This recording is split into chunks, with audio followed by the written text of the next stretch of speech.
वेदांत। वेदांत का मतलब जहाँ वेदों का अंत होता हो। मतलब ऐसा नहीं है कि ये वेदों को खारिज करता है, बस इसका बेसिक सा मतलब ये है कि वेद यहाँ आकर सीमित हो जाते हैं। अब यहाँ सीमित होने से भी तात्पर्य ये नहीं कि वेदों का ज्ञान सीमित हो जाता है, नहीं। वेद यहाँ सभी वेद आकर इकट्ठा हो जाते हैं। जैसे वेद ऋग्वेद, यजुर्वेद, सामवेद, अथर्ववेद, और इन चारों वेदों की भी शाखाएं हैं, जैसे संहिता, आरण्यक, उपनिषद और ब्राह्मण, ये 4 शाखाएं होती हैं। अब इन चारों शाखाओं में सबसे प्रमुख भूमिका है उपनिषद की। उपनिषद इसमें धार्मिकता को छोड़कर थोड़ा सा ये दर्शन की तरफ झुकता दिखाई देता है।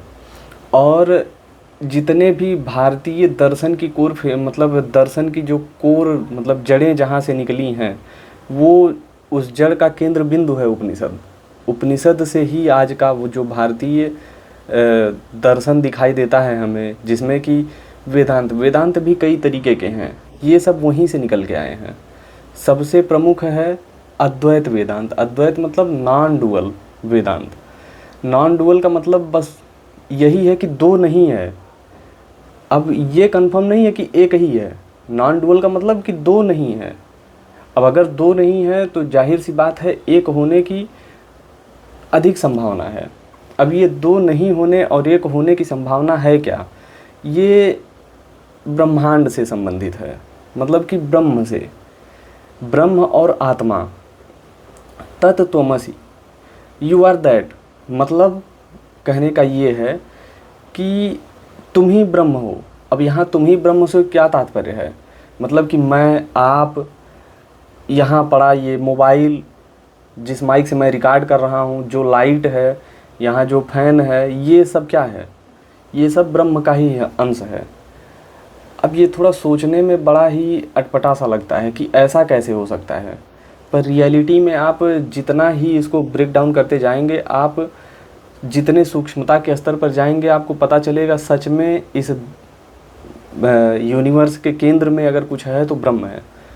ब्रह्म से ही सब कुछ निकल के बना हुआ है। जैसे समझिए एक बड़ा सा हीरा है, एक बड़ा सा डायमंड है। अब ये डायमंड अगर हम मार कर हथौड़े से तोड़ें तो इसके कई सारे टुकड़े पता नहीं कहाँ कहाँ से सब टूट कर निकलेंगे, बिखरेंगे सब। तो अब मान लीजिए कि ये एक टुकड़ा, ये पूरा डायमंड था, ये एक टुकड़ा ये निकला, इससे टूट कर अलग हुआ।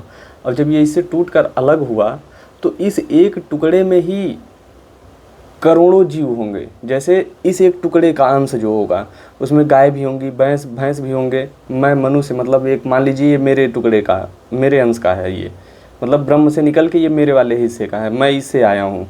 तो मुझी से संबंधित एक गाय भी होगी। आपने कभी देखा होगा कि आपके घर दसियों गाय आ चुकी हैं, दसियों भैंस, और आपके आसपास मान लीजिए अगर आप के पास डॉग है आपके घर में, कुत्ता कहना थोड़ा अटपटा लगता है, तो आप देखते होंगे कुछ एक ही गाय से आपका लगाव होता है, कुछ एक ही भैंस से आपका लगाव होता है, बाकियों से नहीं होता। इसका बस बेसिक सा मतलब ये है कि वो गाय वो भैंस आप वाले अंश की है, मतलब आप जिस टुकड़े से निकले हैं उसी टुकड़े की वो है। चलते फिरते कभी हम लोग ऐसे अजनबी व्यक्ति से मिलते हैं जो हमें अट्रैक्ट कर लेता है, मतलब हमारा मन मोह लेता है, मन करता है कि इससे हम कितनी लंबी वार्ता करें। कभी कभी ऐसा भी होता है कि वो टेम्परेरी ही होता है, मतलब मिले, मिलकर निकल गए, आगे बढ़ गए, लेकिन वो व्यक्ति और उस व्यक्ति की बातें हमारे जीवन में होती हैं। जब हम किसी थर्ड पर्सन से चर्चा करते हैं तो उस चर्चा के दौरान हम उस व्यक्ति के कथन को कोट करते हैं कि ये जो मिला था फलाना जगह, वहाँ का ये व्यक्ति कोट किया था, बहुत शानदार कविता या लाइन बताया था। ऐसी चीज़ें हम करते हैं, हम अट्रैक्टेड होते हैं। ये क्या है? ये रेज है, किरण है। अब ये किरण कुछ निश्चित व्यक्ति को ही हमारे तरफ क्यों अट्रैक्ट कर रही है? क्योंकि वो निश्चित व्यक्ति हमारे वाले टुकड़े के हैं। मतलब कि ये डायमंड है, मान लीजिए इस डायमंड में, ये डायमंड है, इस डायमंड से 5 टुकड़ा हुआ, तो ये हर टुकड़े में गाय भैंस मनुष्य सब जितने भी कीड़े मकोड़े होंगे हर टुकड़े में होंगे। तो ये जो एक टुकड़े वाले जितने भी होते हैं जीव, वे एक दूसरे को अट्रैक्ट करते हैं। यही है रेज, यही है आत्मा। अब चूंकि ये सारी आत्माएं, मान लीजिए ये सारी आत्माएं, मतलब डायमंड के टुकड़े सब टूट टूट कर अलग हो गए इस एक डायमंड से। होता क्या है? मोक्ष क्या है? अब ये टुकड़े से जितने करोड़ों जीव निकले हैं, ये सभी मर मर के जब यहाँ आएंगे, एक साथ इकट्ठा होंगे, फिर ये टुकड़ा आकर फिर से इसमें लग जाएगा, ऐसे इसके, ऐसे इस टुकड़े के, ऐसे इस टुकड़े के, ऐसे इस टुकड़े के, जब सभी फिर से खत्म होकर एक साथ आ जाएंगे, फिर से ये एक डायमंड का रूप ले लेंगे। यही होगा ब्रह्म। मतलब कि एक बार सृष्टि का विनाश हो चुका है, अब फिर से जब सृष्टि का निर्माण होगा, ब्रह्म से ही सब टूट टूट कर निकलेंगे, सब ब्रह्म से टूट टूट कर निकलेंगे, फिर से सृष्टि का निर्माण होगा। तो ये जैसे कुछ उसी प्रकार है जैसे यूनिवर्स, मतलब गैलेक्सी, एक गैलेक्सी में पता नहीं कितने तारे हैं, कोई कभी गिन नहीं सकता। वैसे एक यूनिवर्स में कितनी गैलेक्सी हैं, कोई गिन नहीं सकता, कल्पना के परे हैं ये सारी चीज़ें। वैसे ही ब्रह्म से निकली, मतलब कि हम सब लोग जितने भी हैं इस धरती पर, जितने तरह के जीव हैं, उन जीवों में एक तरह का मनुष्य, मतलब एक तरीके का जीव है। ऐसे जानवर, गाय, भैंस, बाघ, बिल्ली, ये सभी जितने भी हैं, डॉग वगैरह सब कुछ, ये सब क्या हैं? एक ही ब्रह्म से, एक ही ज्योतिपुंज से निकले हुए अलग अलग हिस्से हैं। अब ये अलग अलग हिस्से, चूँकि आप पाएंगे कभी विवेकानंद और रामकृष्ण परमहंस या फिर रमण महर्षि, ऐसे बड़े बड़े जितने भी विद्वान रहे हैं जिन्होंने इस कोर फिलॉसफी को समझा है कि हम सभी ब्रह्म के टुकड़े हैं, ये वसुधैव कुटुंबकम कहाँ से आया होगा? मतलब कि पूरा संसार ही परिवार है, ये कहाँ से आया होगा? जाहिर सी बात है, जिसने समझा होगा कि हम सभी एक ही ब्रह्म के अंश हैं।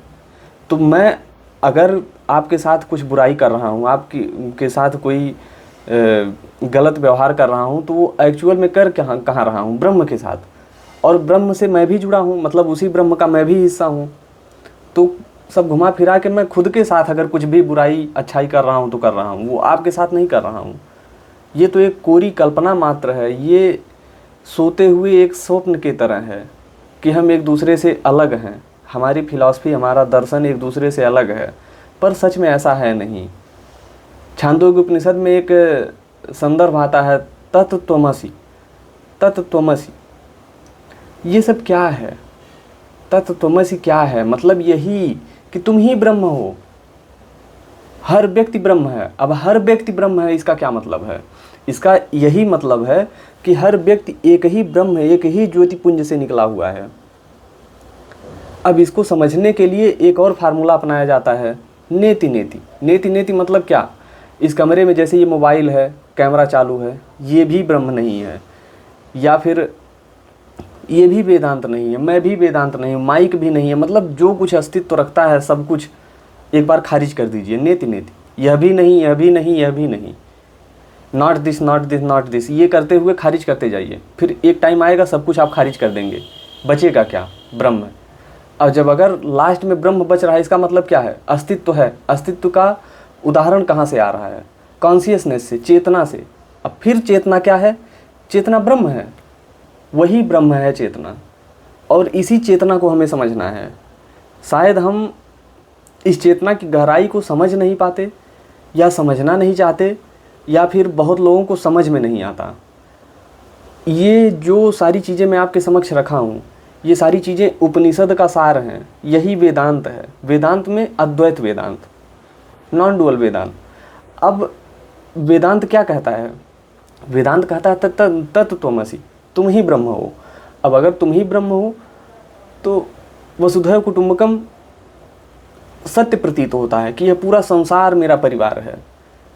एक्चुअल में कुछ लोग कहते हैं कि जो साधु संत होते हैं वे बहुत डिटैच्ड होते हैं, मतलब वे अपने परिवार का त्याग कर देते हैं, समाज का त्याग कर देते हैं, पर रियलिटी यही है, वो बहुत बड़े लेवल पर अटैच्ड होते हैं। मतलब उन्होंने सिर्फ अपने माँ बाप को अपना माँ बाप नहीं कहा है, पूरे धरती के सभी जीव को अपने परिवार का हिस्सा बना लिया है।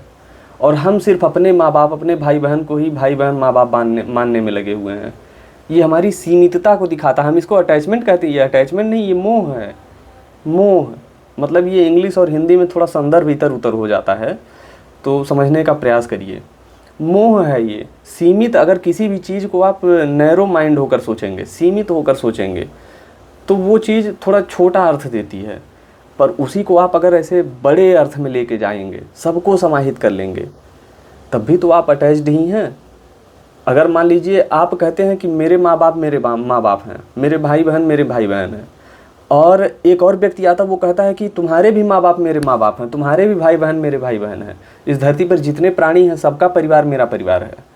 तो बताइए आप अटैच्ड हुए या वो तो बहुत बड़े लेवल पर अटैच्ड है, बहुत बड़े लेवल पर मोही है, वो तो पूरे संसार को अपना परिवार कह पा रहा है। क्या आप कह पा रहे हैं? नहीं कह पा रहे हैं, यही आपकी सीमितता है। इसीलिए इस संसार में बुराई फैलती जा रही है, इसीलिए इस संसार में अहिंसा जैसे शब्द का नाश होता चला जा रहा है, हिंसा बढ़ती चली जा रही है।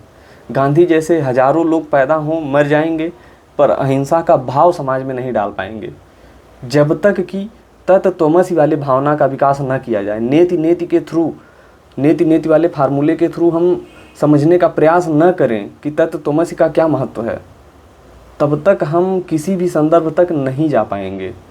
बाकी आप भी समझदार हैं, अगर आप नहीं समझ पाए इसका मतलब मैं नहीं समझा पाया आपको।